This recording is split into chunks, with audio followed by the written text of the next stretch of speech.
What's poppin' YouTube? It's your boy KiteZz here with my lovely, wonderful, fantabulous wife. It's just Alex. What's up, peoples? And today we are here with the flock, 2G1A flock. We got 12 people in the audience. We got people on the YouTube chat. Shout out to people that's here, man.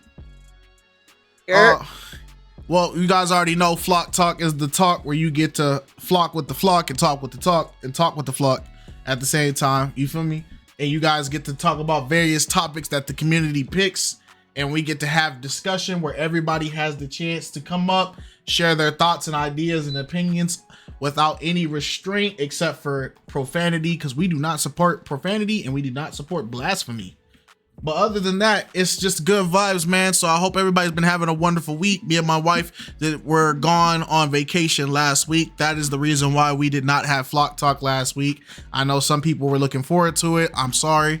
But at the end of the day, if you don't rest the body, you will overwork. And when you overwork, you will fall off. And that's not the point we're trying to make, especially with all the stuff that's happening.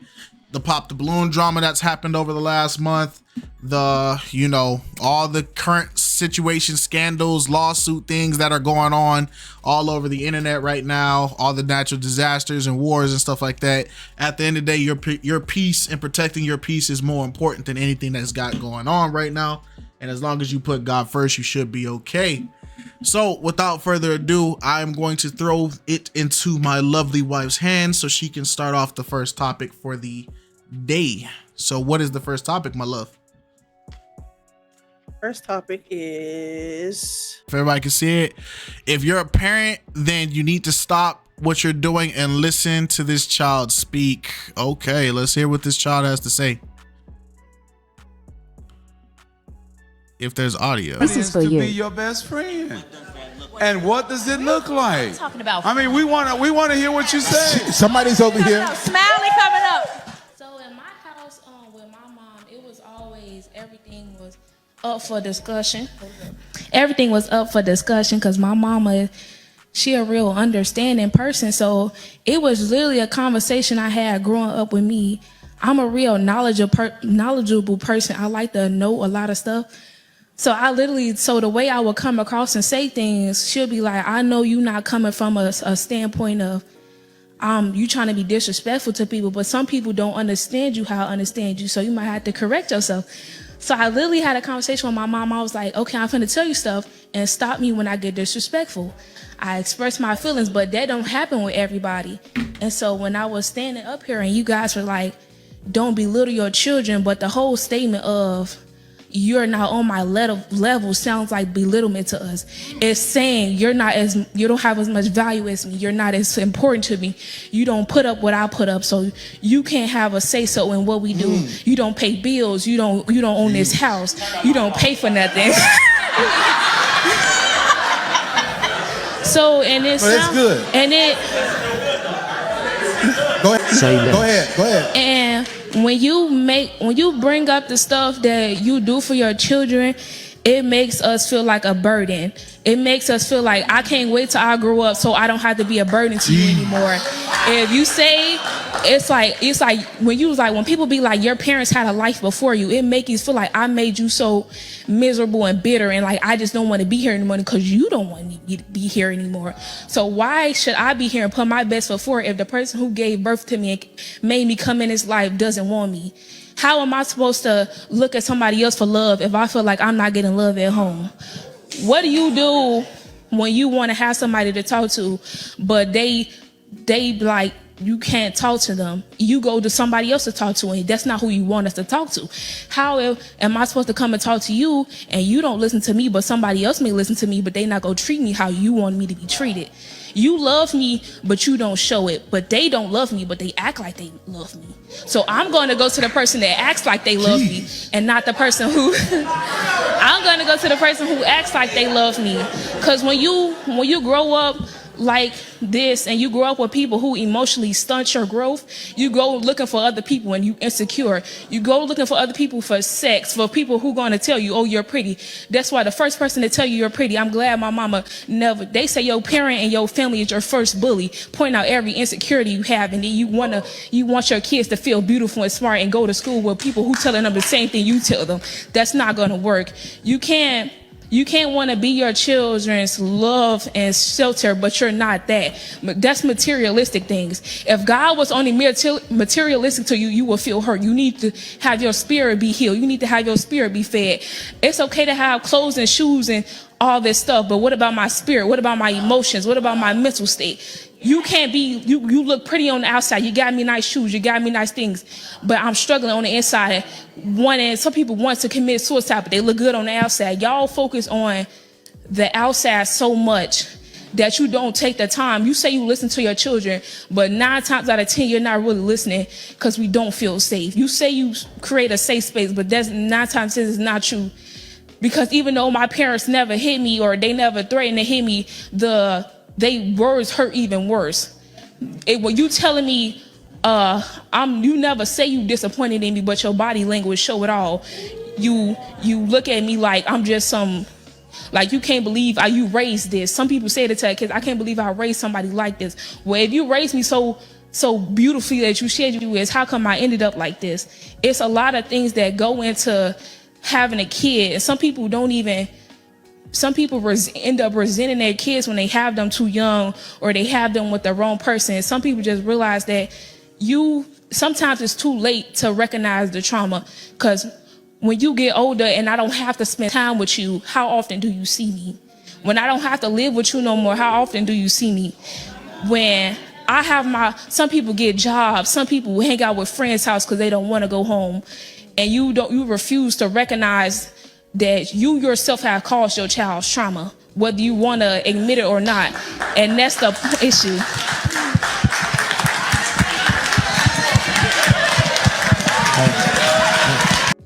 Okay. All right. That was interesting. She was talking her talk. She was talking her talk. If I would have seen this, I think now that I've experienced life and I know what I know, and life does what it does, and I understand that like a lot of things that I couldn't understand why my mom did what she did, or like why my mom treated me a certain way or acted a certain way. But then I see that like, because I was raised a certain way, treated a certain way, I turned out a certain way. A lot of what she said I can agree with, but then a lot of what she said, there's reasons for it. But I'm gonna let y'all chime in on that one. Go ahead, Alex. How you feel? I 1000% agree with everything that she said. Everything. Like, I understand I'm not a parent, but although I'm not a parent, I'm an adult now. I can understand the things that like our parents went through, the things that they probably suffered through, the things that they couldn't express, but they probably wanted to express. I understand that and I respect it. But like she said, you can't undo the trauma that you've already started because of the things that you're going through in life. And at times as a kid, some of us probably did feel like our parents resented us. They didn't like us. They didn't care for us. They didn't love us. And this is deep rooted. This is more than just like this type of, it's like, this is a common thing in a Black household. I can only speak for Black households because I was born and raised in a Black household. And this is what I've seen, not even like through myself, but my cousins, their kids, like, yeah. She was talking her talk. She said it in a respectful way. She addressed it clearly. Like, there's a lot of times where you're trying to have a conversation with your parent and let them know like how you're feeling, but you're not allowed to say anything because you got to stay in the child's place. You shouldn't have any type of emotions or feeling like, well, you don't have to deal with the things that I deal with, but at the same time, we're still human. We still feel things regardless of how you feel about it, whether we pay a bill or whether we got to go clock into a 9 to 5, we still feel that. So everything that you experiencing on the outside, you bringing that into the home, and you're backlashing on me. And then when I experience it, I'm gonna take it outside the home and I'm gonna go do it to somebody else's kid. Now we got problems. Okay. It's a crazy cycle. All right. So the topic at hand is, how do you guys feel about this young lady's statements? Don't forget, keep my stream clean. Do not curse. If you curse, I will move you down. I bet. I'll try not to. I'm next. Yeah, go ahead. Oh, no. I definitely understood how she felt, because honestly, I actually grew up in the West Indian, Caribbean, Jamaican household, so I definitely understood that. So it's like, you can't really like say what you gotta say, because like, you already know, 9 times out of 10, West Indian parents will find everything disrespectful for no reason. You know what I mean? That as soon as you like speak your mind and tell them how it is, they gonna find everything disrespectful, you know? So I definitely understood how she felt. Mm. You know what I mean? Yeah. Because I'm a Jamaican descent, so it's like, I definitely understood everything. So I literally grew up in a Caribbean household. It's like, you can't really say nothing. Well, I mean nothing, that means nothing. You feel me? Mm. Yeah. Okay. Because when you grow up in the West Indian household, it's like, you can't really say nothing at all. Just saying. Yeah. Okay. No, that's fair. That's fair. Shout out to Stepper.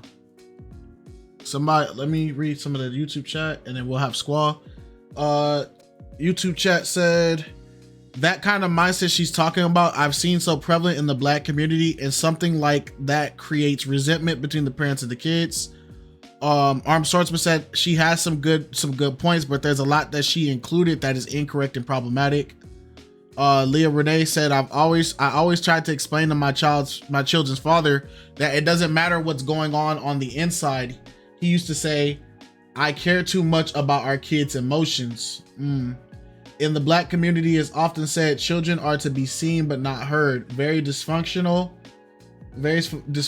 way of handling children. Okay. I agree. That's why I stay to myself. For that exact reason. See, it's like, let me link the Discord. Yeah. It's this is why I said, like, and not everybody experienced that, so you know, I'm speaking for myself. Oh. Mm-hmm. Oh, were you? Are we done? I'm done. I was just getting the Discord link. Okay. My fault. I thought you were like still talking. So, I think the reason why I said this is an interesting take from this child is because, like I said, if I would have heard this girl say this speech and I was like 18, 19, I'd be like, oh, 1,000%, I 100% agree. But I think because now that I'm an adult and I've had to experience how the real world is and how discipline and respect actually are some of the most important things that you need to learn, I'm grateful that I was able to experience like the whole, like, a child should stay in a child's place type of mentality. And I understand now as an adult, I understand completely the mindset of like how he said that the children are to be seen but not heard, because I'm a product of children being seen, not heard. And will I say that I've been raised properly and correctly? Yes, I will say because of that mindset, I was taught to don't speak on grown folks' business. Don't speak on things that you don't know about. Don't speak on just because you have a voice doesn't mean your voice is meant to be heard at that time. Meaning that you have a voice that can be heard, but it's a matter of learning when to properly use that voice. And I think that's a problem now, because we have completely stepped away from the era of children speaking on topics that children should speak on. And now we have children, if you look at just how the world is now, we have 14, 15-year-olds trying to give people political views. We have 13, 14-year-olds trying to tell people how to properly be parents. We have children And we have teens that haven't even experienced the gripes of like their first job, trying to explain to you how the real world works. And it's just like, there's a way, the Bible says, raise up a child in the way that they should go. And I feel like, I do believe it is important to allow your children to have a voice when it's with you. I don't believe that when there's a necessity for order and instruction, that a child should be treated as an equal in when it comes to it, because wisdom is the thing that allows instruction to flow, and order. You have to have order. And the problem is, when you have that environment that you treat everybody like they're all the same, if you treat somebody that has wisdom from 30 years of experience and you put them on the same pedestal as somebody who has 12 years of experience and have them speak on a job, there's going to be things that the 30-year-old person has experienced that may oversee what the 12 years of experience has experienced. And the problem is, when you start treating that like those 18 additional years don't matter, that's when you start losing context and order in instruction. And that's where I don't agree with. You feel what I'm saying? This is like a veteran mechanic versus a mechanic that just graduated.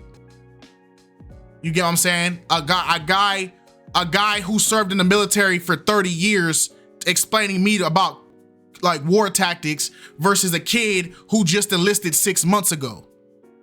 You get what I'm saying? I don't want the 6 month soldier trying to explain to me how war works versus the guy who survived 30 years of it.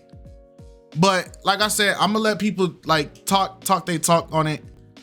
I could go forever, but Squall, you're next. Yeah, I agree with both you and Alec. I saw what the young lady was speaking on, and coming from a person that understands what she was saying, but also I have my disputes as well as an adult and a parent. I have adult children. I have 2 adult children, and then I have 3 minor children, young kids. And I will say that in raising all 5 of my children, even though they all come from the same parent, the same mother, the same father, they are all different. The things that I went through with my adult children is something completely different than I'm going through with the younger 3, and vice versa. Now, with that being said, that's the parental aspect of it. But I also was that young adult, young teen that felt like I was not heard in my parents' home, because like you guys, it was children are to be seen and not heard. Like you said, it was a level of respect. Now, do I agree with that? I do to a certain point. Children need to be respectful. You know, I still kind of cringe when I hear a child call an adult by their first name without putting a handle or title on it or whatever. I mean, it doesn't have to be formal like Mrs. Johnson, but at least, you know, Miss Nikki or whatever the case may be. Show a little respect. But also, yes, we do need to listen to their feelings, where they're coming from, because like she said, if you don't, someone else will, and it's going to be someone that you don't want. I do feel like that parenting does not come with instructions. If you love your children, and I'm not saying there are some parents that suck. Not every parent, not every person that brings forth children deserve to be parents. If you love your children, you try your best to do the best that you can. And you may find out today, tomorrow, a year from now that your way was not perfect. It could be absolutely wrong. But I kind of feel like that if you did it out of love, then your child will grow up to understand that, you know what, this wasn't right, but I know that my parent loved me. And I say that because I'm in therapy for what I went through growing up. Technically, a lot of it with my mother. But I do remember some things that my dad, he was very rough around the edges. He was born in the 1930s, so he was old fashioned. He was 43 when I was born. He was just very, very, very old fashioned. Like Color Purple, Mr. Well, not abusive like that, but you know, I'm just saying like olden days type stuff. Yeah. And I remember one time I got stood up for prom, and he told me this. He says, Nikki, you have to understand that guys have been cheating, have been disappointing girls, dogging girls for years, even before, hundreds and thousands of years before you were born. And they have done so to girls who are way better looking than you. Now, as an adult, I understand what he was saying. Because I said the same thing. Like Jay-Z cheated on Beyonce, how dare he? You know, King Charles cheated on Princess Di, how dare he? But it was how he said it as a 16, 17-year-old that crushed me. Like, gosh, he's saying that cute girls are being dogged out, so I'm ugly, so I'm gonna get dogged out anyway. That's how I was feeling. But like I said, as an adult, I can look back and say, my dad tried, but he could only go by what he was taught. How his parents parented him and things of that nature. Was it out of love? I believe absolutely it was. On when it comes to him, my mom has issues. We'll get into that later. But yeah, I do believe that he tried out of love, but it wasn't 100% what I needed at the time. I needed a little bit more understanding, a little bit more listening, a little bit more hugging, a little bit more just, you know, affection and stuff when it comes to what I was going through. But like I said, you know, you wait. The only thing you can do, I'm going through something with my two older girls now, where I thought that I was just the best parent, you know. I thought that I didn't keep secrets from them. I told them about everything I went through so that they could learn and possibly not do what I did and repeat my mistakes. Right. Only for them to grow up. They didn't give me any problems growing up, but they waited until they were grown to start acting flaky. So I kind of feel like that maybe one day, my 21-year-old just got married this year. And I'm thinking that maybe when she becomes a parent, then maybe it'll dawn on her. It'll click that, you know what? Mom really tried. Mom and dad really tried, and they did love me. Everything may not have been perfect, but it was out of love. Right.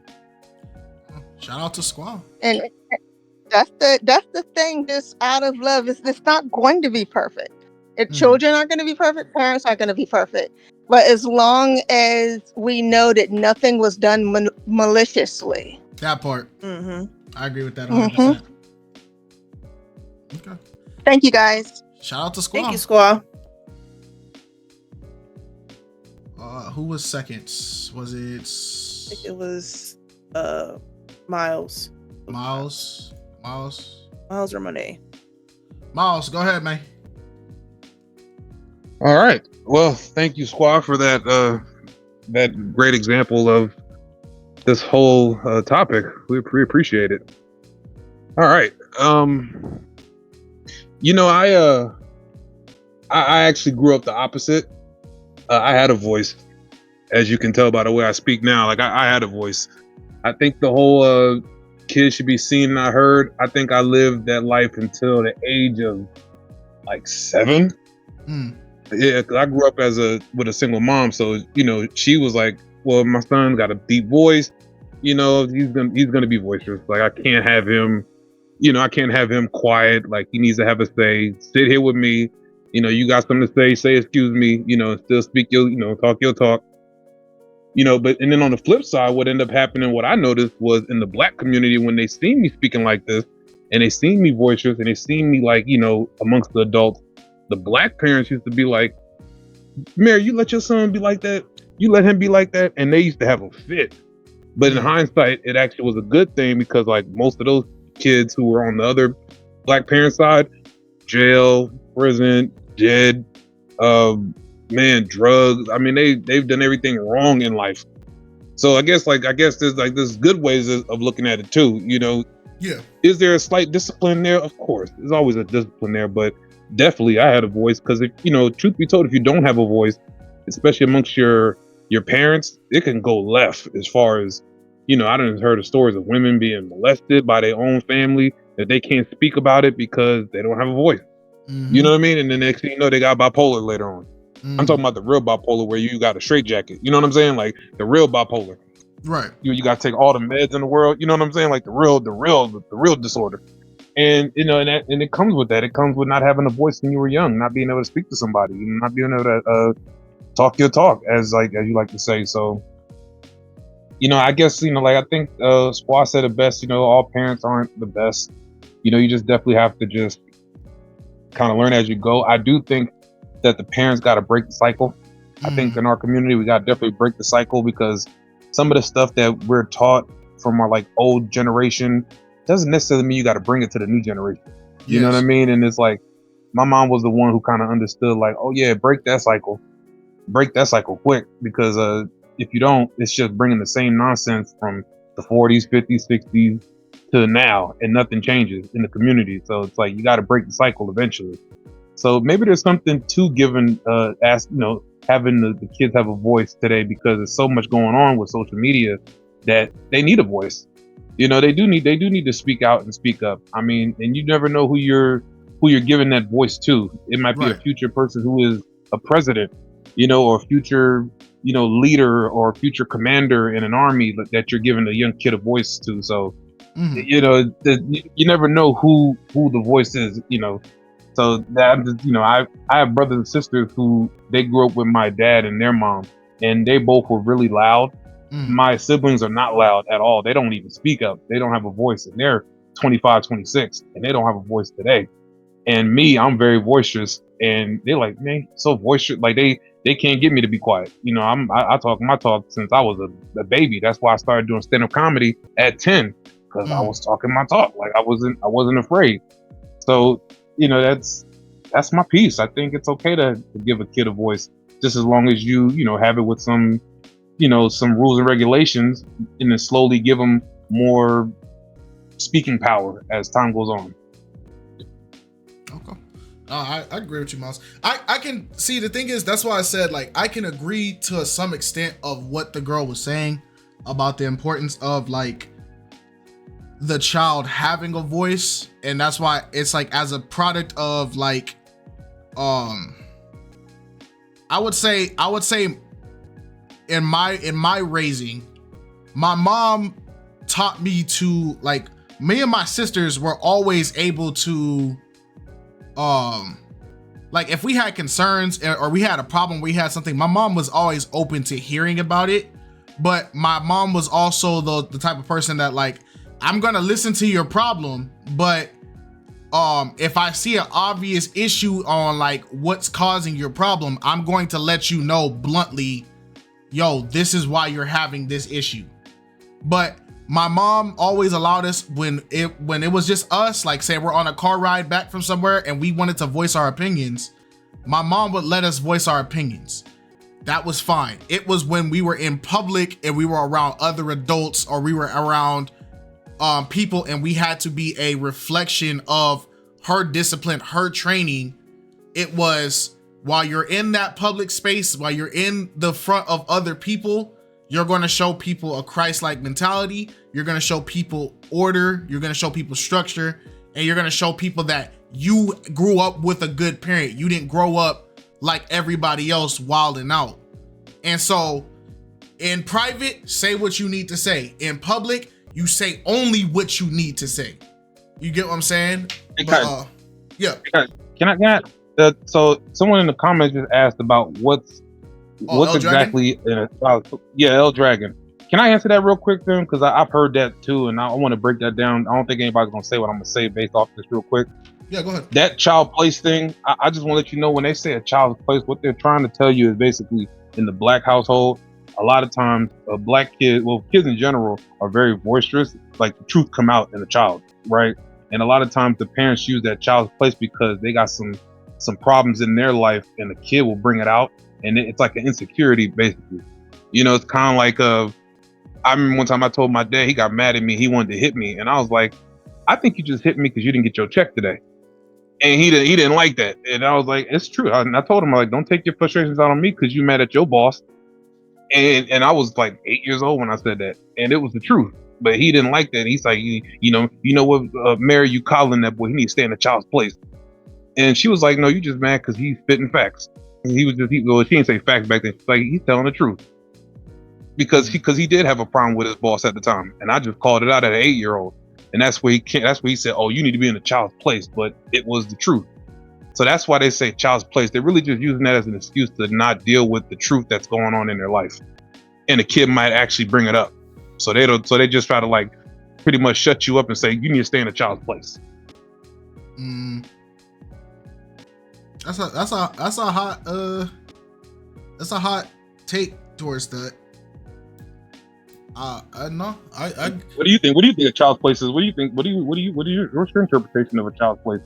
The expression of a child's place is not in my interpretation of it. Staying in a child's place is not like it's not as malicious as it's painted out to be. Staying in a child's place is more of understanding that you don't have the skills, you don't have the knowledge, and you don't have the understanding to be out into what an adult status is, right? The whole point of you being a child, an adolescent, or a teen is these are the years where your only purpose, your sole objective is to obtain knowledge, right? Your sole objective from this point until your adulthood is to gather as much information, learn as much information, observe as much, and take in as many key traits to prepare you for adulthood. So when you're stepping out of a child's place, that is essentially you're stepping out of the realm of you need to for instance, if adults are arguing about how the system and like the government is treating your household, you feel what I'm saying? A child's place is, well, one, you don't pay no bills. You don't have no understanding of how the world works. You don't understand like the types of oppression and difficulties that I, as a provider, am going to go through to get you back. You're seeing the results of what an adult's place is giving you. As a child, you're not contributing to that. So stay in that. You're here to learn. You get me? That's like, it's the same thing as like a child's place. I guess the best thing compared to it is like a teacher and a student. Yes, there's going to be moments where a student is able to excel and show a teacher that, hey, I've learned this lesson so good and I've also got a deeper understanding. Great. But a teacher will still be a teacher. And that's just because what they've learned and what they know is still going to be something that you still need to gravitate and gain from. And child's place is understanding that a lot of people don't like this, but we are not equals. You get what I'm saying? My mother, up until my adulthood, my mother was never my equal. It doesn't matter if I knew an equation that my mom didn't know, or I knew I was stronger than my mom, I was tougher than my mom, but I was not my mom's equal. You get what I'm saying? Because at the end of the day, without her, I am nothing. Yes, she's the stepping stone. She's the person propping me up. And guess what? A strong person doesn't see themselves equal as a weak person. Because if it comes down to it and we need to lift somebody up, the strong person is going to be the person at the bottom that has to carry the load.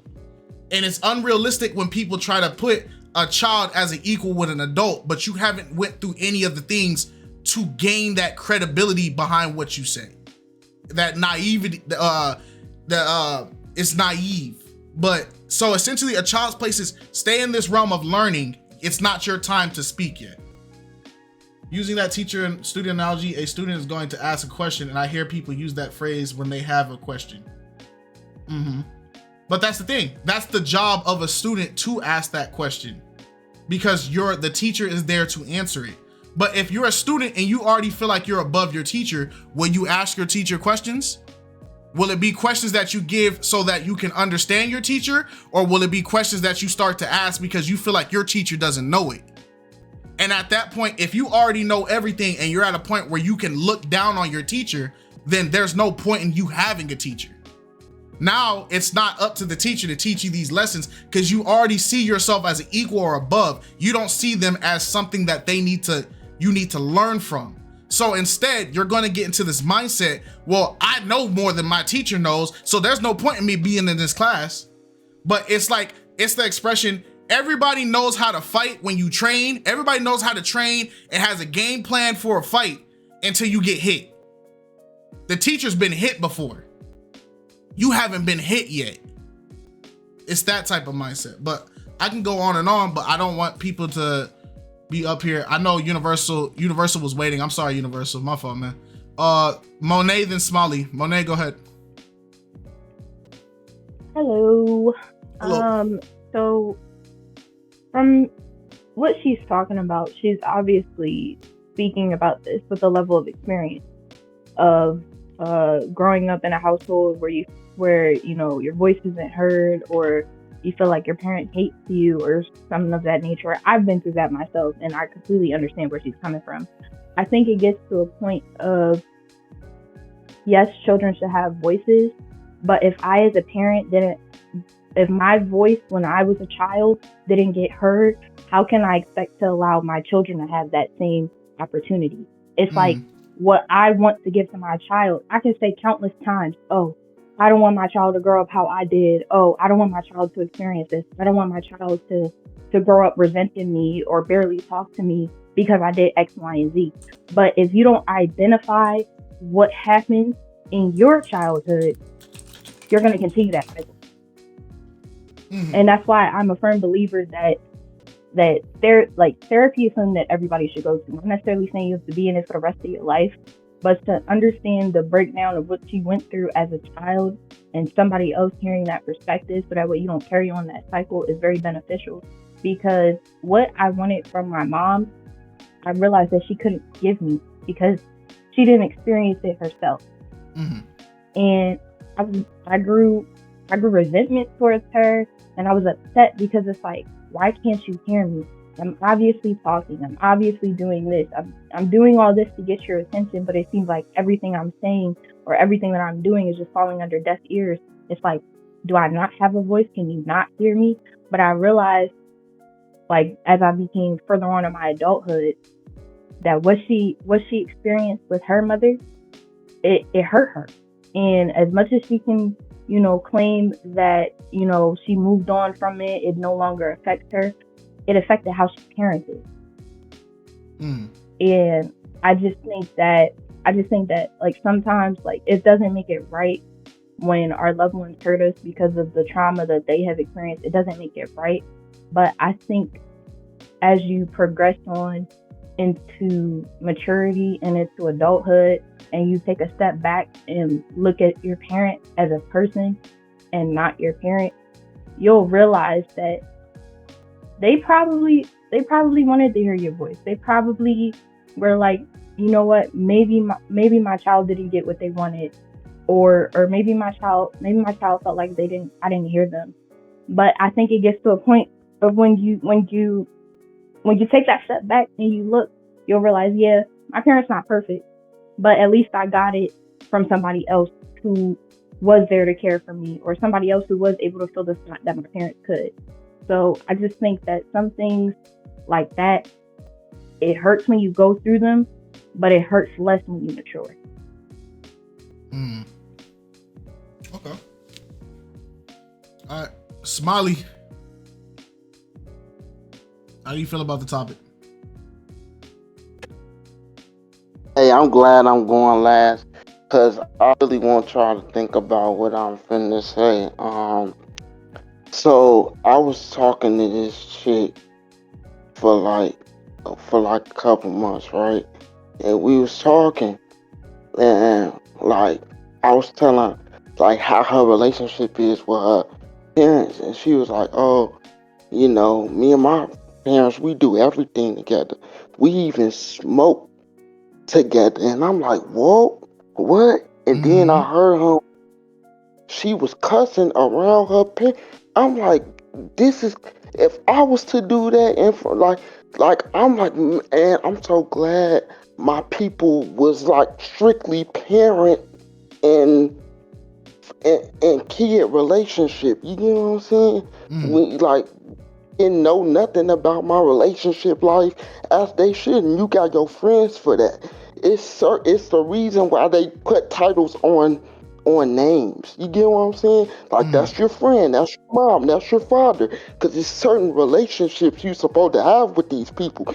It's certain things you supposed to open up with these people. It's called boundaries. Mm-hmm. And that girl don't have. If you smoking in front of your parents and cussing in front of you took it too far. And that's all I got to say. So all that boisterous, yeah, it's some positive to that. Like Mal said, you could be the next general and all that, but it's negatives to that too. That they gonna be rolling up together. What they gonna be like? Come on now, we need to do better. Mm. No, I agree with you. Universal, if you still wanted to Yeah, speak on the topic, I could bring you up here too. But go ahead, Smiley. You cooking right now? no, because I'm like, that's taking it too far when she said that. Cause I'm like, man, this is crazy. You get what I'm saying? So it's like, yeah, y'all just need to be careful with what y'all ask for. Cause then y'all might be in a situation like that. You know what I'm saying? And it's sad. Mm. It really is. But that's all I had to say. Hey, I'm glad you said it because hey, that's kind of what I was getting at. Uh, Go ahead, Universal.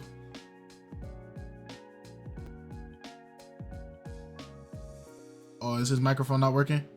Can y'all hear him? No. Universal, make sure your microphone and everything is, or your speaker is good.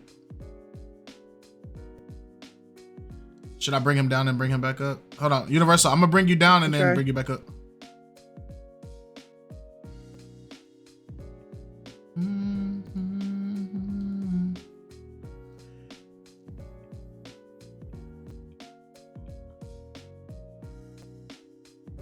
I still don't hear him. Maybe Universal, maybe you gotta leave the flock talk and then come back.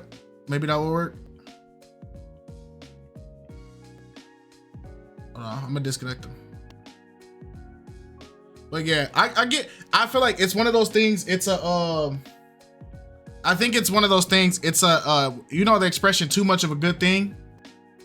I feel like it's the key to like a perfect parenting is like understanding the balance between it, right? There's the half of like I understand my child's needs and my child's desires and accessibilities, but I also have to understand and focus on the key part of getting my child to where they need to be at. And sometimes that's going to have to be like the harsh treating them like a child at that time. And it's like finding that perfect balance of it. Child, they still do that when you're adults. But that's you. Well, that's not every adult though. I feel like that's like I feel like just because it's true for some doesn't mean it's true for others. I think that's what I'm saying. Mm-hmm. Universal, let's see, is it working this time? Yeah, good night. Y'all can hear me? Yeah, we can hear you now. Okay, all right. Good, fine. I think that part of the problem in addressing this whole issue of children having a voice is defining what is a child's space. because I was hearing you giving your personal testimony, and it sounded as if for you that the child voice was in private and the public space was for adults. But I think that, and while to a large extent a child's voice is in the private sphere, but it's not limited to that, in the sense that, okay, for example, a child's voice should be at dinner time. A child's voice should be like if there's an emergency, a child should be able to say something. A child's voice should be like if they have a section on sex and sexuality. A child should have a voice in the private sphere, right? Okay. And a child should have a voice at dinner time, right? And when a family meets as a family, as in a family reunion, that space is not strictly for adults per se, because there are children present. So the children should still have a voice there, although it would not be as interactive as it would be during normal family, quote and unquote, but dinner time, because most families don't eat as a family at dinner to begin with. But that's beyond the question, because you just be talking objectively, what is the child's sphere, right? So yeah, so even when the family meets as a big family reunion, a child doesn't stop having a voice. They may have a limited voice, but they don't stop having a voice. And I think that that's where the problem is, because a child's voice is also tied into how the rest of the family defines what child is, because a child doesn't have a voice independent of other people. Okay. Right? So if the other adults there, so for example, it shouldn't be that at dinner time, the adults talking about things within the presence of the children.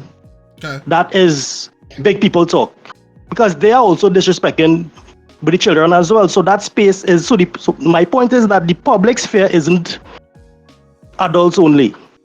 Okay. Right? And I think that is the problem, that particularly black families, we have not been able to negotiate that space properly. And that's where but the real essence of the problem is that the basic private sphere has never been a place where the child, and that's coming back to and tying back to the video now, that child has never been able to ask questions about sex, ask questions about bullying, ask questions about just family within the private sphere.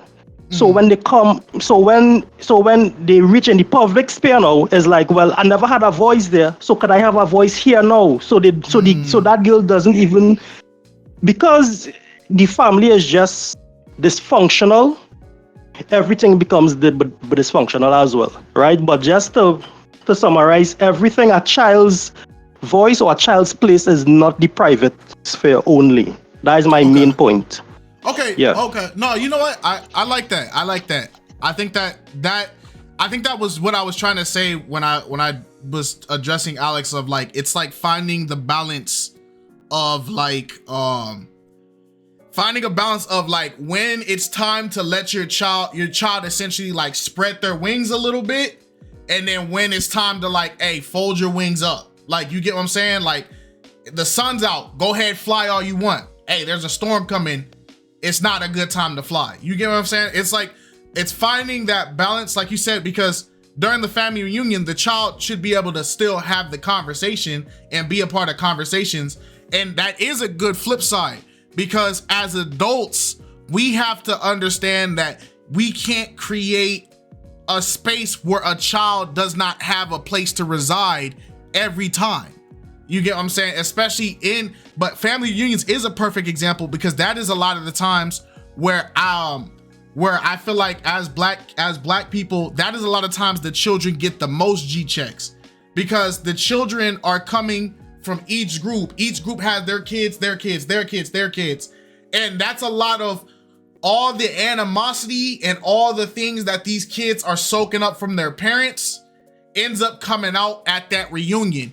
And it's different because now you're taking that feedback. Your parents, maybe your mom don't jack with your aunt, maybe your mom don't like your uncle, and now that child has been gaining that information of, my uncle or my aunt did this, I don't rock with them because they did this, blah blah blah, and then they bring it to the table and the child vocalizes it, and it's like, stay in a child's place, you had no business saying that. But it's like, all right, but where's the accountability of who taught the child to say that?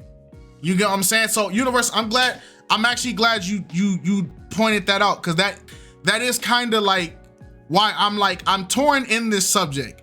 Because on one hand, I can feel what the kid is saying with the girl. I don't want to call her a kid, when the young lady is saying in the video. But then also with my adult real life experience, I also understand the importance of, there was times I should have stayed in a child's place. Things would have worked out a lot better. But because I didn't know my boundaries as a kid, I overstepped and I flew too close to the sun and I got burned. You get what I'm saying? So no, I get you, Universal. If you had anything else you want to finish that off of, or I didn't mean to interrupt you. No, that's so that's it. So basically when that child is now saying that they don't have a voice, well, in the video, the child conflating having a voice with having a say in the household. Mm-hmm. And that's why I had said in the chat that she's conflating the certain issues, because a child has a say in the household in as much as they could say what they would like to see. But what that say is not something definitive. That say is in the sphere of an opinion. But they cannot present that as if that is something that the adult needs to act on. And I think that is where that child doesn't know where her space is, right? But independent of that, that child has never been within a family structure where she was always allowed to ask questions about herself, about sexuality, about friends, right? So that child has always been repressed, and now coming into the public sphere now, since I was repressed in the private sphere, she come into the public sphere and she's saying, well, I had enough of that. That's what, from hearing her, that is what I am 100% sure is her situation, right? But so basically, but that's it. Never being heard at all. Mm-hmm. So she is saying that, okay, I was never heard at all, so I'm going to be heard now. But two wrongs don't make a right. The point is that she should have been heard at dinner time. She should have been heard when she was bullied. She should have been heard when she had her first boyfriend, right? She should have been heard all those times when she was not heard. So now coming to the public sphere now, she's saying, well, I wasn't heard then, so I'm going to let out everything now. Right? So her family would need to go back and to reestablish that private sphere first, fix that first. And if a child realize, hey, I am being heard privately, then when they come into the public now, that resentment would, and even if it is there, it wouldn't be to the extent that it is evident in her. So that family needs to fix the private sphere first. So that's my point. Yeah. Okay, I like that. That was good, Universal. I agree with you on that one. All right, shout out to Universal, man. I'm about to unmute Miles, but let me read what the chat said. Maria said, parents trying their best and doing things out of love isn't the problem. The problem is when you tell them how you were affected by them and they don't try to understand you or be humble about it. I grew up with an old school parents and I didn't have a voice. I understand.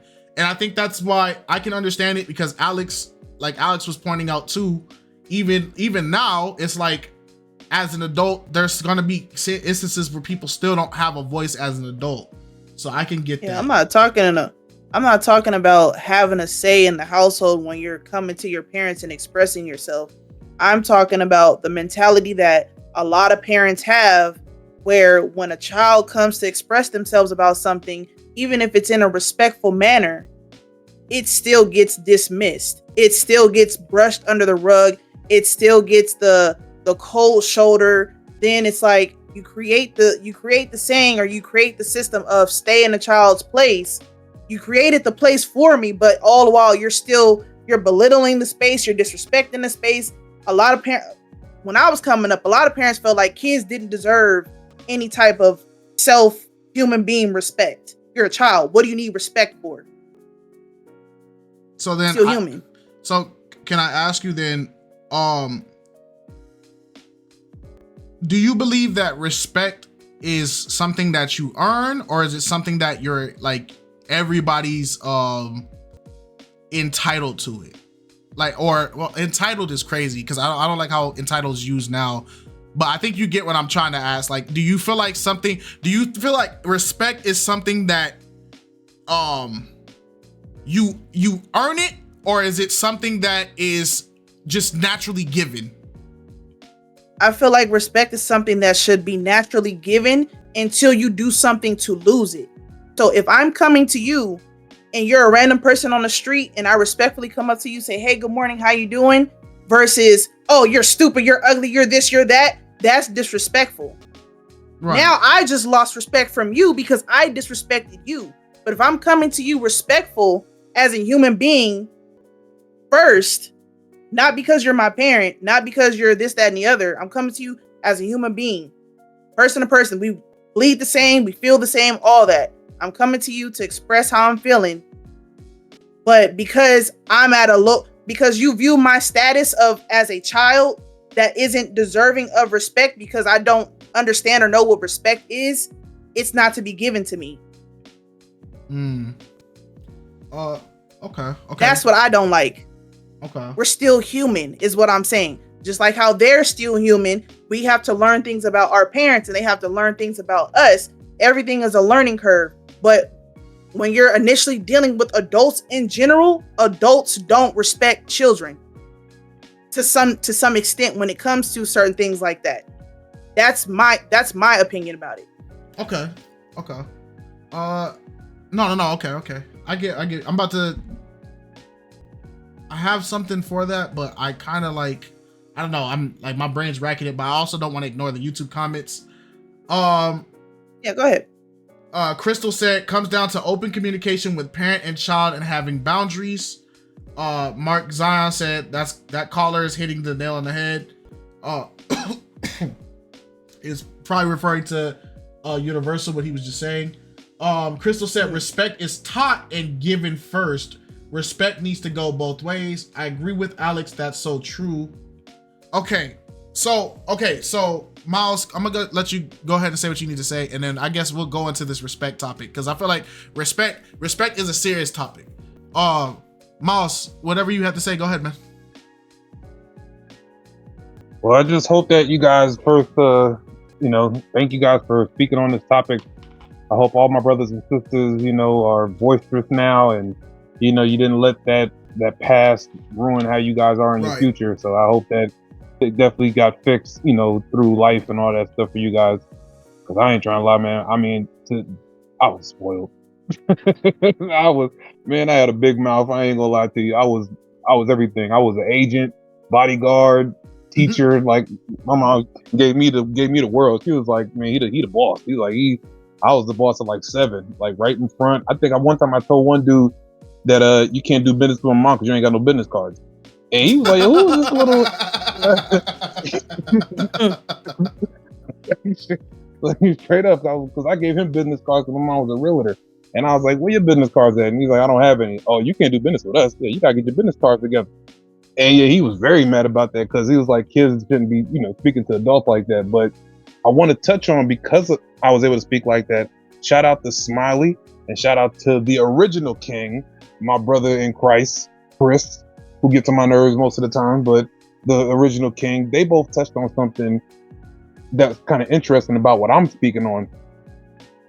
Smiley said something about, I guess, a girl that was smoking with their mom and all that kind of stuff. I guarantee you that the age of the mom and daughter was really close, like 12, 13. So, let's not act like there's not a lot of teen moms out here. You know what I mean? So it's hard for, how you gonna tell a teen mom to tell the kid to stay in a child's place when you still a child in your own right? Like you still living with your mama while you raising your kid. So it's kind of like you still in a child's place too, in a sense. Your grandmama 32. It's like all y'all in children's places, because the age gap is so close. For me, see, my parents were older, so they kind of had a whole idea of life differently than most parents, because my parents were older, so they gave me a little wiggle room because they were so old. They kind of understood, going through life so long, they understood like, oh yeah, we got to do things this way and not the way of the young kids raising these young kids in a sense. And so I think that that's something that hasn't got addressed yet. I thought I would just point that out, that there's a good age gap between these parents and kids that plays a factor in what's going on. Okay. Shout out Miles, man. All right. I know we got other topics, but I feel like this respect topic is actually a very important one, because a lot of the things that I feel like the Black culture suffers from is because we are always labeled as the disrespectful bunch. We are always labeled as the bunch that respect towards Black people is not given at the same rate it's given to other races, and that we always quote unquote do things that we don't deserve respect. And so I feel like it's one of those things. I asked Alex the question, do you believe that respect is earned or is respect given? Right? And so truthfully, the reason why I'm asking this is because there essentially is not a right or wrong answer. It's perspective, right? There's not a right or wrong answer, right?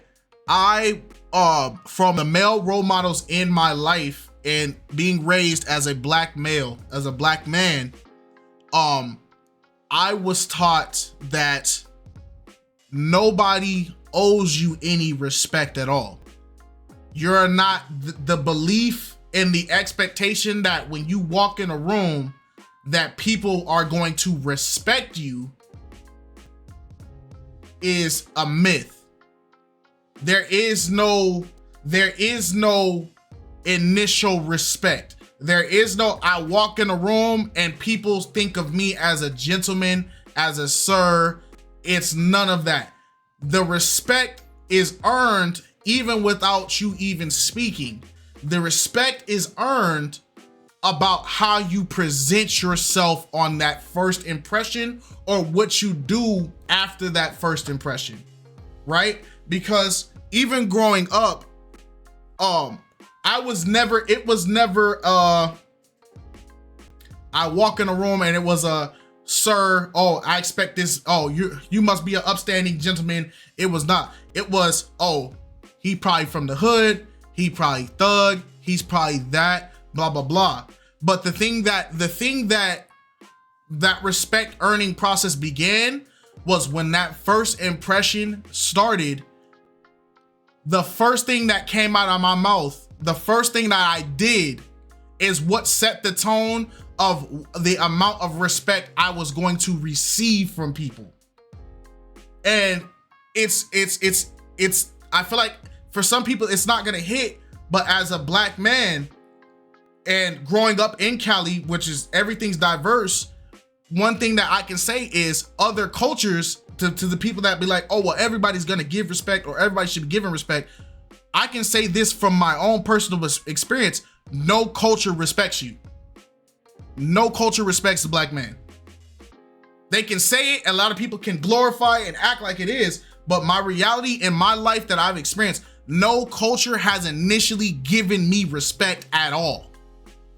It was what I did that I earned that respect. I didn't even, at a point, I didn't even earn it. I took that respect. I demanded that respect. It wasn't handed to me. And this is something that I learned through sports. This is something that I learned through my uncles. This is something that I learned through even my own mother. Because when you walk into a room, what did you do besides existing that means you deserve to be respected? Because even when we look at the word, and this is not to shut down the respect is given thing, I'm just saying my experience. So if you believe that respect is given, I'm not saying you're wrong, right? There's two things can be true, right? But respect is esteem, a positive feeling or action showing admiration, honor, consideration for someone or something valued. How do you create something of value? By just being there. Some people can do it because they have a presence, but that presence normally comes behind how they're carrying themselves, their stature, their elegance, right? That's where character comes into play. But you create that level by what you do, how you speak.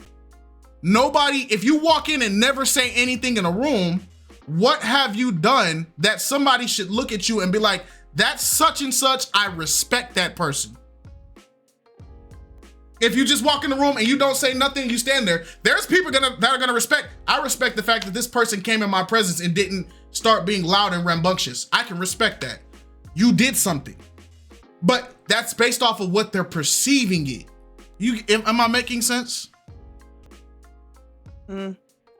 So, but like I said, I'm trying to limit myself. I'm trying to stop myself from like heavy rambling. So, do you guys believe that respect is earned or respect is given? That is the topic right now. What does the Bible say about respecting others? What does the Bible say on respect?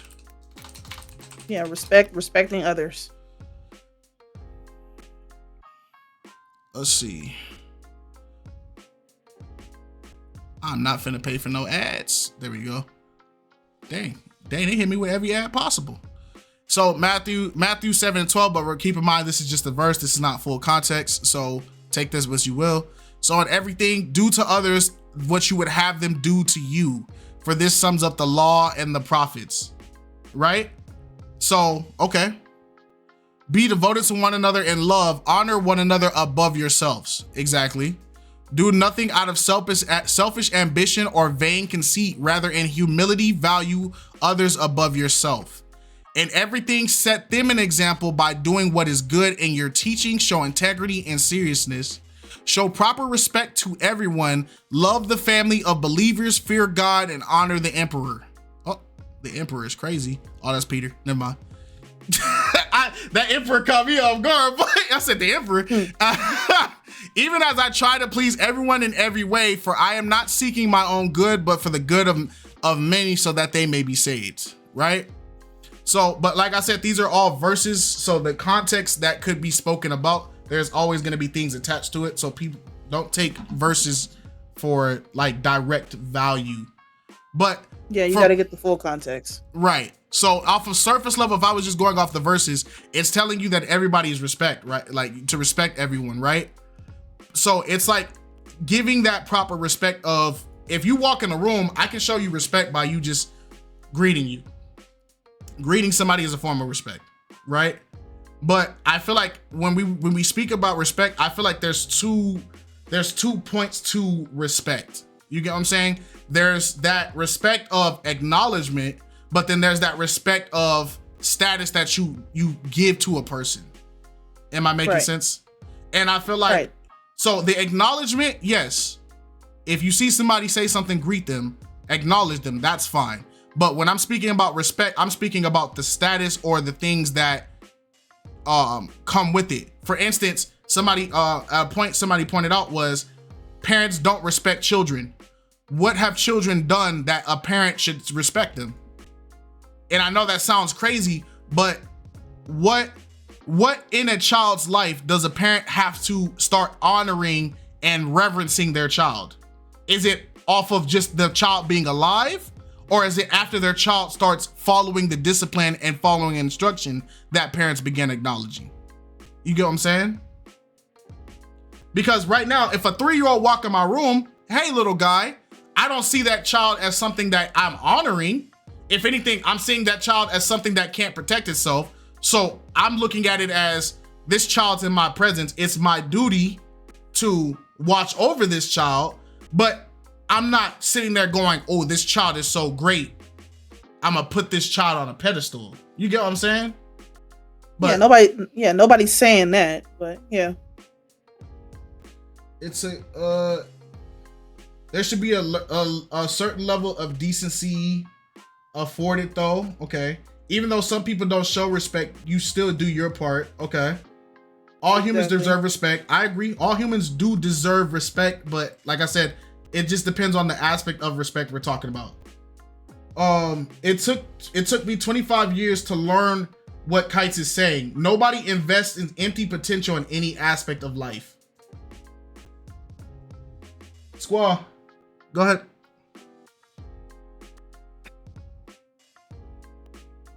And to piggyback off what you said and involving the scriptures as well, love is one of the greatest commands. Jesus says so himself when the Pharisees tried to trip him up and say, hey, what's the greatest law? And he said, above all, if you love everybody and do unto others, then that puts everything together in one big group. So to piggyback off that, even Jesus earned his respect. Now, he really didn't need respect from us, because who are we? Who are we? But he was humble during his earthly ministry. He was humble throughout the whole thing. When people asked him questions, even when they were trying to trick him, and he knew they were trying to trick him, he answered their questions, and gave them legitimate answers, and explained, and even used illustrations. He didn't try to make himself look more important by using big words or anything like that. He explained to the people the way they needed to learn. And he demanded, like you said, he demanded respect without asking for it. So because of his actions, because of how he treated people, because of how he spoke, because of his knowledge, what he learned from being in the temple, and how Joseph and Mary taught him as a child growing up into adulthood, how he even handled people who didn't care for him. He demanded that respect. Now, should we strive to respect everyone we come across? We should, like you guys said, because that's love. That's love. But not everyone does it. And in hindsight, there's some people out there that may not deserve respect. But if you look at how Jesus lived his life, he let the ones that were hypocrites and stuff, he let them know, hey, I know what you're doing, but he still gave them a certain level of respect by answering their question. Because he could have been like, look, I'm literally a god, and I came to this earth to save you, and you're ungrateful. I don't have to explain nothing to you. But by him sitting down and taking the time out to answer these questions when he knew them folks did not like him, that was actually showing them a level of respect as well. So there's humility in all that, whether we show respect, whether we demand respect without asking for it, just by our actions and our behavior. It's just on how you do things, and it's the love behind it.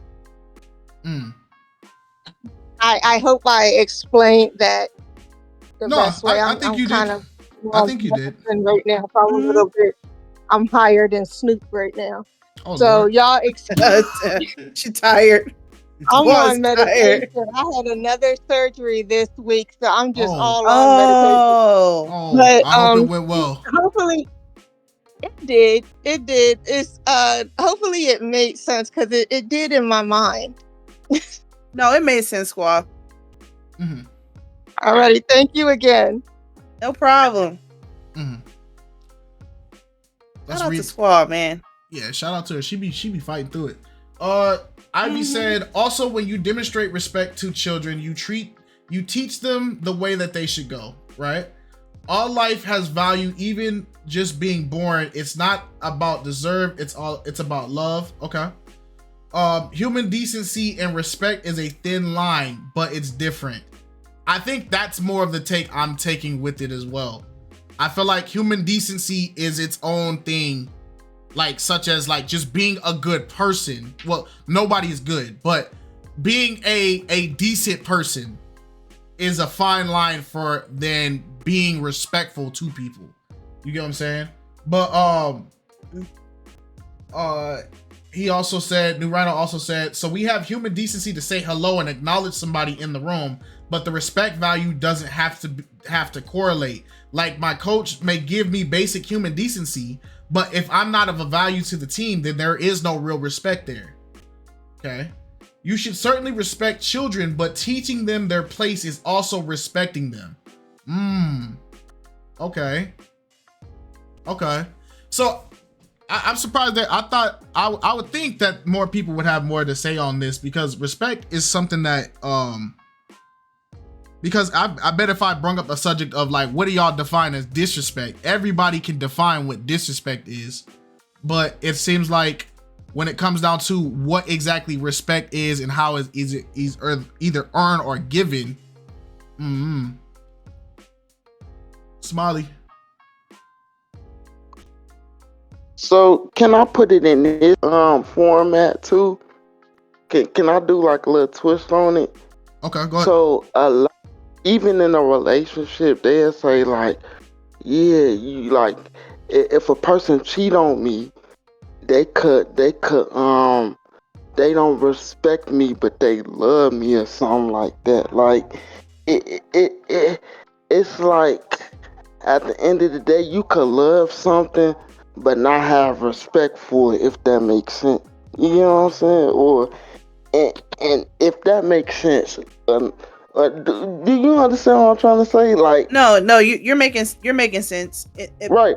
Love can be a form of respect, as we just read in some of those scriptures. Showing love is a form of respect, but a lot of people don't know how to show love, so they don't know how to show respect. A lot of people don't know how to show compassion. A lot of people don't know how to show all these types of things. So when you correlate it to the previous conversation with, if does a child deserve respect?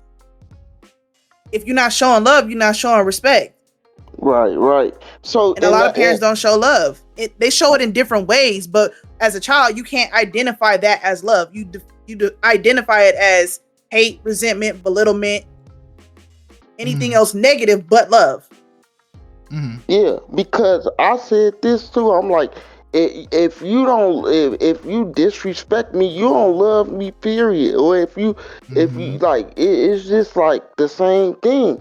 So it's like, how could you, even when somebody say that, like, yeah, I love her, but I cheat on her. Like, no, you don't love her or respect her, either or. So it's the same thing with the parent thing too. Like, but that's all I had to say. I don't know if that was a good example or not. I think it was. You earn respect through the journey of self and accomplishments that affect other people. That's another problem. In some cases, in the Black household, your parents don't show love or respect for you until you start getting accomplishment. Till you start getting those college applications and you get the award letters, or you get drafted to the NFL and all that other kind of stuff. That's what I'm saying. Like, people show love in different and funny ways, but it doesn't come off as love. Okay. I'll ask this. Say, for instance, in this scenario, you have two children. Okay. You have two they're twins. Their likeness, whatever, they're the same. They're born, whatever, like this, right? They're twins. So there is no like one, I like one child because he looks like this or whatever. Like, that's completely gone. They look identical. But one child strives for greatness. Everything that child does with intention, that child does with grace, and that child does with the effort of achieving something that it set on its mind, and it is willing to put its hard work and effort in, and it goes for it all the time.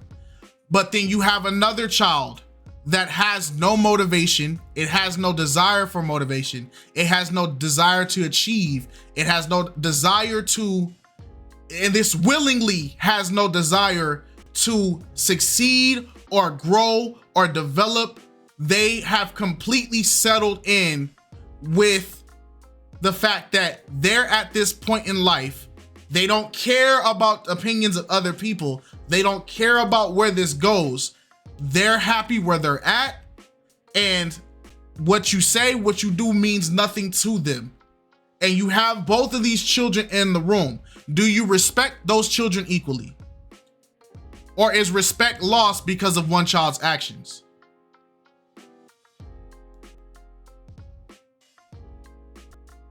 I know that was a lot. I probably just gave a lot. I understand. No, I understand what you're saying.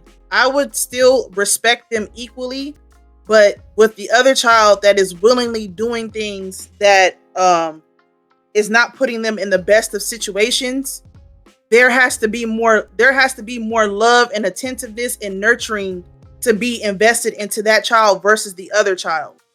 That, in my opinion, because to say somebody willingly, like, there has to be something else deeper going on for a child to willingly want to be this way and, be resentful or be this, be the opposite of what I would deem they need to be.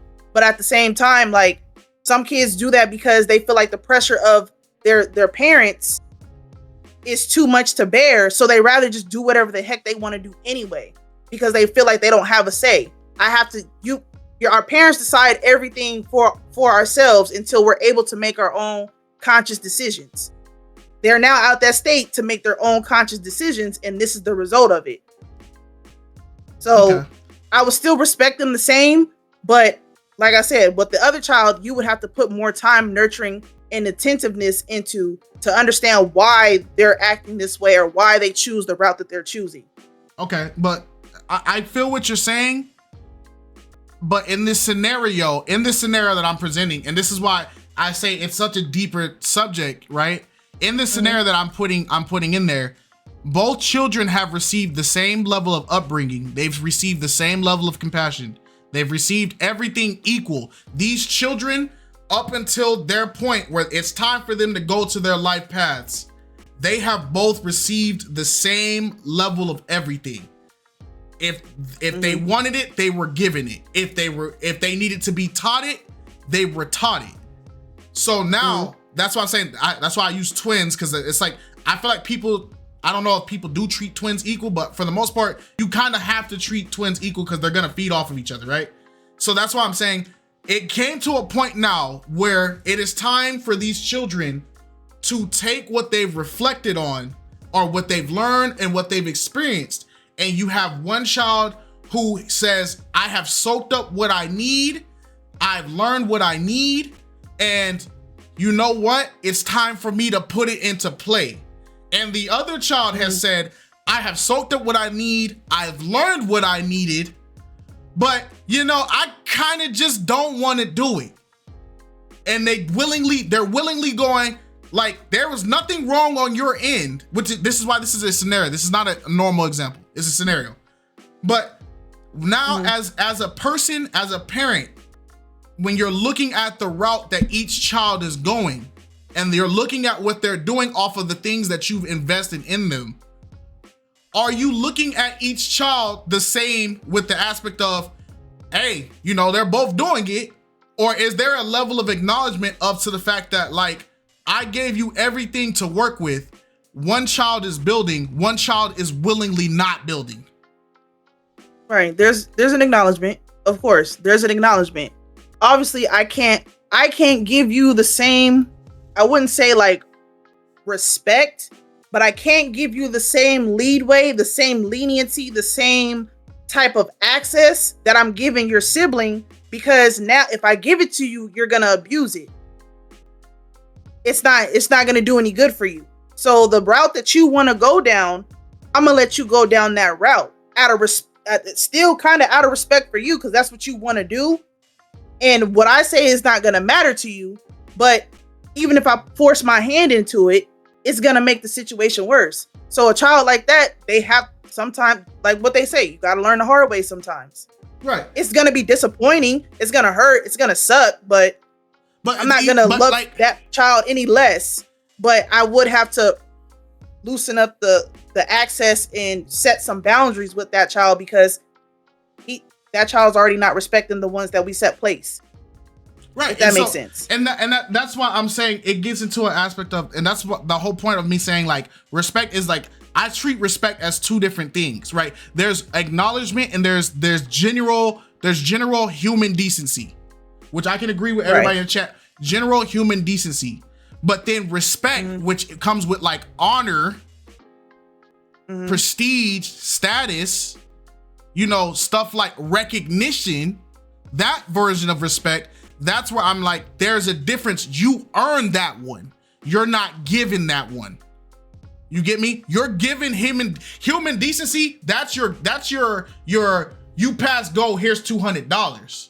Now that honor, that acknowledgement, that status, you earn that. Nobody gives you that.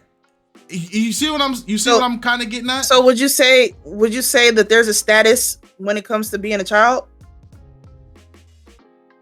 In a aspect of, like a child, like I said, child, I completely treat children as you are in the learning stage. There's not a status for you to obtain. Like you can do things, you can be a child that excels in school, but at the end of the day, your title and your status is still child. You get what I'm saying? Okay. I think, I get what you're saying. I think I'm asking that because when you hear a parent say, you're not on my level, you're not at the same, we're not equals. But when you're talking about status that is given, status that is earned, and status that comes with respect that comes with status. Right. That comes with a title. So yeah, because here's I think this would probably make sense on my philosophy. When me and you have our children, right? My children, God willing, if God say the same, our children will never be, in my eyes, our children will never be equals to me. No matter at any stage in their life, they will never be equals to me. But here's why. And a lot of people would think, it's not an aspect of I'm looking down at my children. It's because it's my duty, right? As a parent, you're not my equal. So if there's conflict, you don't get to stand next to me. I stand in front of you. I'm your parent. You're not my equal. I'm gonna take those blows. And then when you get to an adulthood and you're ready to carry the mantle, you still won't be my equal, because it's my job to now put you on my shoulders and become that stepping stone so you can carry on what we gotta do. We'll never be equals. You're gonna be behind me, and then there's gonna be a point I will take that knee and I will say, all right, my child, I got you to the race. It's time to go perform. Step on my shoulders, climb on that stage, and start setting the standard for the next one.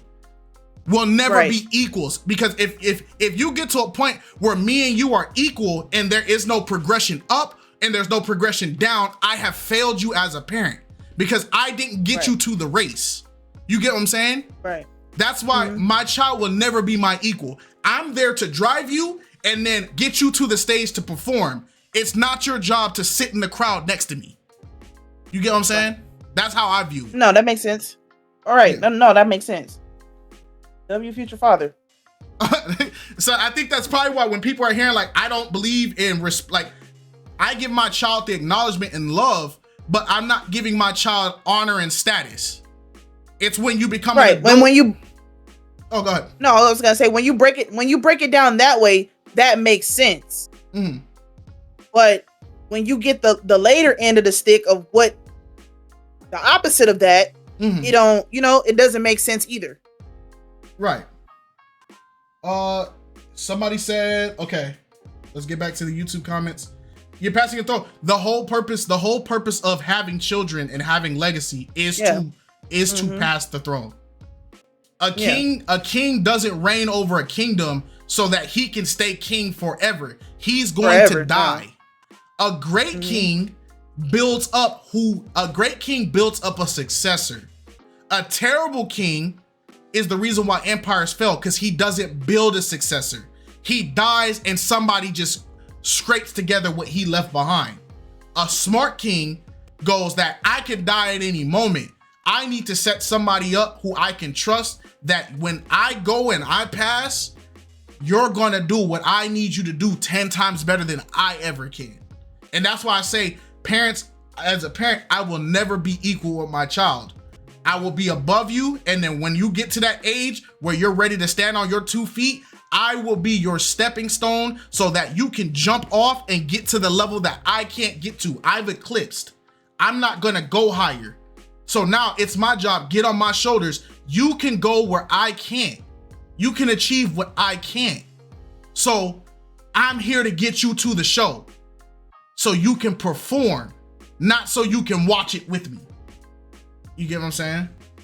The YouTube comment said, this reminds me of the prodigal son parable, but that demonstrated love goes beyond behavior. I'd say the same for respect. Okay, that's fair. Siblings, that the older one was high achieving and the other one was going through ups and downs. And what happened was that the parents' investment was more into the achieving child, was seen earlier than the younger. I agree with Alex, okay?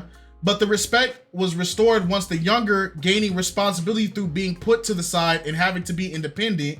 I say I would invest in the underachieving child because I see the achieving child is as strong. I would try to see what the underachieving child would want to do, or I would have to let them find their way. Okay. The father never stopped loving or respecting the son. He welcomed him back with open arms. Right. I'm not saying in my examples that you should stop loving the child. That's not what I'm saying. Yes, children can be high achieving or a prodigy. Right. Okay. So, all right. Let's get on to the next topic here. Let's do one last topic before we wrap this up. Hold on, let me get this topic ready for you guys.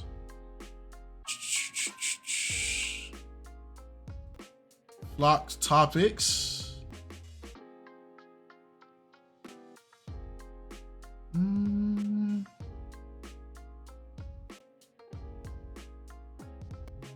So these are the ones we have right now. 5 minutes long. Yeah, sorry, y'all. What happened? Handling some business. Yeah, no, 1 second.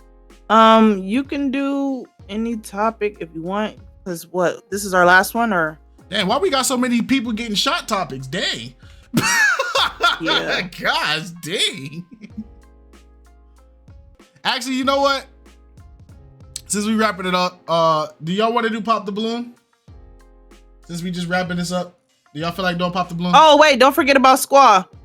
What? Let Squaw finish out her last point. My fault, Squaw. Go ahead. And then we could do pop the balloon last.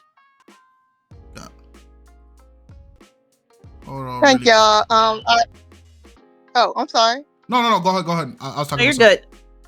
Oh, I wanted to say just on the last topic with respect. Let's not mistake respect for rewards. And I say that because I always use personal experience, and I can think back at a time between me and my sister is a tad older than me. Now I guess both of us had our issues growing up. We weren't perfect, but when my dad saw that I was trying to do something with my life, like you had mentioned, and trying to, take from my dad, like, don't be like me, go ahead, finish school, go to further your education, get a good job, blah, blah, blah. And he saw that I was trying to do that. He made every effort to try to assist me in ways that he could, including getting me transportation and buying my car or whatever. Now, on the same token, my sister, who is older than me by a few years, she had the opportunity to go to the community college nearby. She had 2 young boys, and I'm not really sure how it worked out, but from what I understand, I think the state was paying for her schooling. The only thing is she just needed transportation to get there. So she sees that my dad got me a car, and she's like, "Hey Dad, can you get me a car?" And my dad was like, "Well, you have to show me something. You have to show me something because you had these two boys a year apart from one another. You didn't marry their fathers. You struggled. You didn't listen. And now their dad is one of their dads is deported, and you're sitting here struggling on your own. You have to show me that you are serious about this." And so my sister is like, "Well, that's not fair. Why? The baby is always getting what she wants. She's always getting this, getting that. That's not fair. And you don't respect what I'm trying to do." It's not about respect. It's about when you make that type of investment, you want to be sure that the person that you are spending this kind of money on will follow through. And if someone has shown you that in the past they've been kind of flaky, I'm using that word a lot because I can't think of anything else, that they've been kind of flaky when it comes to doing adult things and responsibility and stuff, then you think twice. It's like a bank giving out a loan. You think twice about their past and what they're going to do. And it's the same thing with children or anybody. When you showing people respect, it's sort of like an incentive, like a job. I think that the jobs, certain employment will respect you as far as they need to, because you're there to do a job for them. You know what I'm saying? I'm not saying that they're in love with you or whatever, because if you were to die tomorrow, they'd find somebody else to take your place. But they would respect you enough to motivate you to do that job for them so they can make money. But when you do it well, that's where the incentives come in. That's when the paid time off and the promotions and the raise increase and stuff like that fall into play. So I hope that makes sense. No, I get you. I hope that makes sense. No, it does. Sometimes, a lot of times, actually, rewards get mistaken for respect, and I see it differently. Right. Okay. No, I agree. Thanks again, y'all. No problem. Thanks, squad. We hope you feel better. Okay. Somebody said facts plus this week's episode was interesting to say the least. All right. I mean, it doesn't seem like everybody's watching Pop the Balloon no more. Understandable. I mean, it's a lot of people were kind of waiting on reactions and stuff like that. I mean, it also depends. Like, there's other Pop the Balloons besides Arlettes and stuff. Like, the whole Pop the Balloon conversation thing, it could be anything. Like, you can bring up Kicking It Too Cold, you can bring up whatever. It don't matter now. At the end of the day, we're putting out so much content now. If you guys see anything that we react to, or you felt like you reacted to, or you've seen that you want to talk about, at this point, it's like, bro, just bring it up. It's Flock Talk, man. Mouse.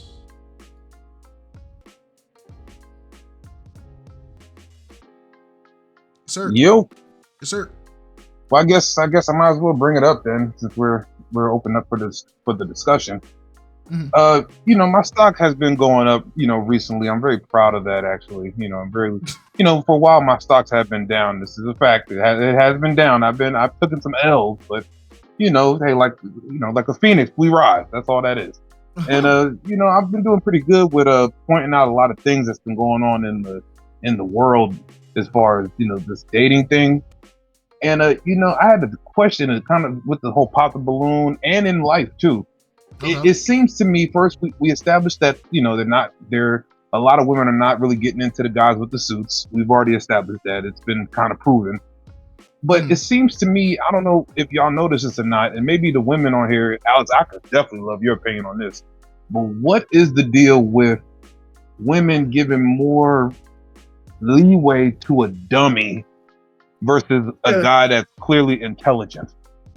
And this has been going on like for years, like decades. This ain't just been going on until it popped the balloon. This is like a real thing where like you see an intelligent guy and then like it's like they almost get nervous and they just go right to the dummy. They'll give the dummy, you know, we know the thug, we know they like the thug, but then it's like they have a clear dummy and they actually go for the dummy more than the actual intelligent guy. I'm sure we've seen the Love Mountain pop the balloon. We've seen it. Prime example, we've seen it. Day trader himself, you know, very intelligent, no love. You know what I mean? And then it's like the dummies in the world of all the pop the balloons that I've seen, they just constantly just get more leeway. I don't get it. I never understood it.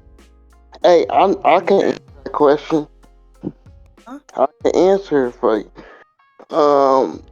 In my opinion is I feel like the only reason why they go for the Pookie and Ray Ray is called the Pookie and Ray Ray effect. The only reason why is because they have to do improvement when they go for a more professional dude. But with the Pookie and Ray Ray, they don't have to look themselves in the mirror. You get what I'm saying? It's hard to change yourself. To say, oh, I have something wrong with me, or I need some improvement to do on myself.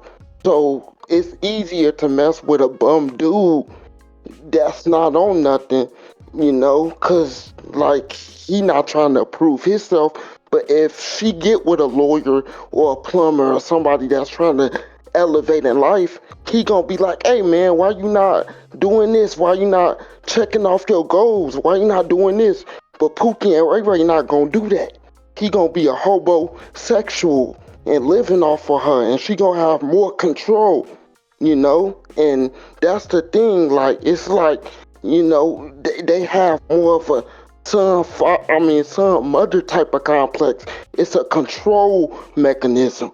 But that's all I have to say though on that. Hey, shout out Smiley. Hey, Smiley been talking his talk, man. I don't care. Nobody feel. I don't disagree with Smiley at all. It is a power thing.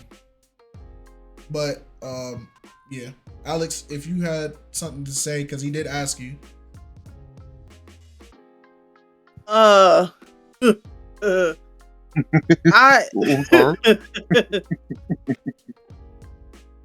mean, I don't disagree with Smiley. But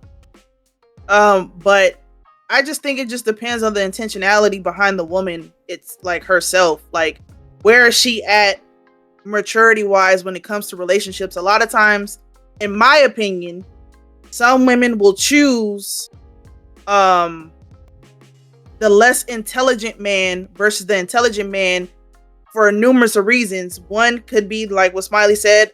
Some women don't feel like they need that upgrade, or they don't feel like they have to enhance themselves in some degree. Sometimes dating an intelligent man can be intimidating for some women. Sometimes some women think it's boring, so they rather date the quote unquote less intelligent guy, or the silly guy, or the goofy guy, because they're probably more fun to be around. And it just depends on like where they're at when it comes to dating. Like, if they're looking for something serious, you're gonna go to the intelligent guy. If you're looking for something short term, just a fling, you're gonna go to the guy that's just fun, the life of the party, this, that, and the third. It's kind of it's a nasty cycle. It's really sad, and it's just, I feel like if you're at that point, or you're at that stage in life, you just don't need to be dating at all. You can have fun without having to attach yourself to another human being to claim the title, oh, this is my man, this is my boyfriend type thing, if that makes sense. But I ain't never been that type of person to do that, so I can't really speak too much as to why most men and women do it. I think it's a waste of time. I think it's silly. That's just me. But I do agree with what Smiley was saying. Chris or Jules, whoever unmutes first, go ahead. Chris. Is he speaking? He probably getting his mic situated. Yeah, Chris, your mic is not working. I'm gonna move you down. Yeah, I'm gonna move you back up. It's been a good flock talk, man. I like the topics that we talked about today. Yeah, it's been chill. Deep, wasn't it? Yeah, sometimes you need that though. You need to have actual deep thinking type conversations. Have conversations you can't have with other people. That's what flock talk is for. Chris. Hello, can you hear me? Yes, There you go. sir. Yep. He has returned. Well, this is it for me, but no, but yes, just like I said in my message from the beginning, I have a message from God for all you men out there. Listen, anytime, listen, this is the message from God. God wanted me to tell all you men to stop worshiping women. So what I mean, okay, what do I mean by that? Anytime you have to convince a woman to be with you, you are worshiping women. Anytime you have to convince a woman to be with you, you are worshiping women, period. Just like it says in the Ten Commandments, thou shalt have no other God before me. So think about this. God does not ask himself, why are you choosing Satan over me? He lets us choose on our own. God doesn't convince us. He actually lets us choose. So he actually says in his word, either you choose life or death. Think about that. So mentioning these women, like the reason why these women choose Pookies and Ray Rays, because just like us men, they're blinded by lust. They want the sexual thrill just like the men want the sexual thrill. So in that sexual thrill is hell. So let these women suffer in their own hell. Don't keep on trying to convince these women to actually be with you. Trust in God. He will make his righteous path to send you somebody. Okay. I mean, I agree. All right. I like as like a lot of people. I get what he's saying, because at the end of the day, y'all got to give me credit for the Pookie and Ray Ray effort. Nah, but I'm trying to figure out how we got the Pookie and Ray Ray. I was like, is Pookie and Ray Ray signify as a dummy? Like, I'm like, dang, I didn't know Pookie and Ray Ray was dumb. Nah, Pookie and Ray Ray is like they're the same thing, to be honest. Yeah. I get what Miles is saying. They're the same thing. They're deemed as like the lower class of men. You know. Yeah. The thugs, you know, the ones that don't want to do stuff for themselves. He said hobosexual, meaning like they bounce around and they just sleep with a whole bunch of women just to shack with them because they don't have nowhere to stay. They don't make their own living, stuff like that. And there's women that do that too. Pookie and Ray Ray is not. It's a gender equal thing nowadays. But women do it too. I you know what? It's as extreme as it sounds coming from Chris. The whole like, you're making women your god. It is true, because at the end of the day, there anything that you put on a pedestal above God, in your actions and your behaviors and your thinking, it becomes an idol. And the Bible did say, God said, I will have no other gods before me. So it's yes. A lot of people are not gonna understand it, because it's the same thing for women too. Women can sit there and make a man their idol or their god. Just like that's why I say stop idolizing marriage. There's a lot of women that idolize marriage. So it's just like so I can understand completely what he's saying. And it's just a matter of you shouldn't put anybody on a pedestal. Pedestals don't need to. I think we had a debate about this in like one of the earlier flock talks about the pedestal concept. So it's just, don't elevate somebody to a point where it's borderline worship, to like like where you're obsessing over this person. You can't live without this person. If this person is not in your presence, it's the end of the world and you can't live no more and stuff like that. That is making somebody your idol. And Chris is 100% right on that. So I agree with him. Yep. I agree with him. All right. With that being said, unfortunate with Jules' thing not working, but at the end of the day, we'll be here same time next week. I'd like to thank everybody for popping out to Flock Talk, where we got to talk our talk with the flock. Hopefully you guys had a good time. Hopefully you guys had good conversations. Don't forget, the Discord is open. If you guys want to talk to each other, go to Chili Mode, talk to each other. I'm going to be making my presence known in Chili Mode a little bit more because, as you guys know, there's more gaming content and stuff that I plan on doing. So if you guys are interested and you guys have PCs or good gaming consoles or time of day or stuff like that, that's the chance to get some collabs in. But you feel me? I thank you guys for popping out. I thank you guys for everybody that spoke up. My lovely wife, is there anything you would like to say on our closing? No. Just y'all have a good night. It was a good talking to y'all. It was a good Flock Talk. Shout out to everybody that participated and joined via Discord. Shout out to the 25. We had like 25 to like 30 people consistently in the YouTube watching. Shout out to all the moderators on both Discord and YouTube. Y'all continue to, just pray over our country, our loved ones, our family, our friends, our jobs, our daily activities.